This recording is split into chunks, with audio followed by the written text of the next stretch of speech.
Hi guys, welcome back to our channel. In this video, I am going to show you how to fix Quest Pro controllers not updating.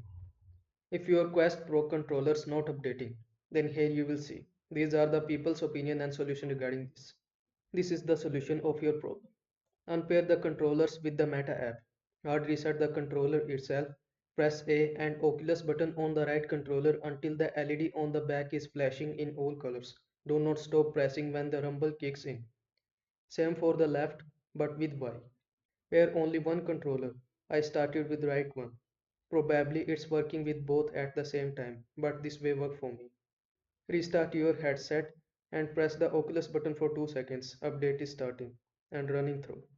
After the right controller was working, I paired the left with the app. After the hard reset, restarted the headset and work again.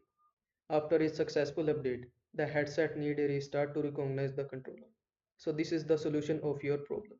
You will need to consider these steps to follow if you want to fix your issue. I hope this video was helpful to you. Make sure to like this video and subscribe to my channel for more this type of content. Thanks for watching.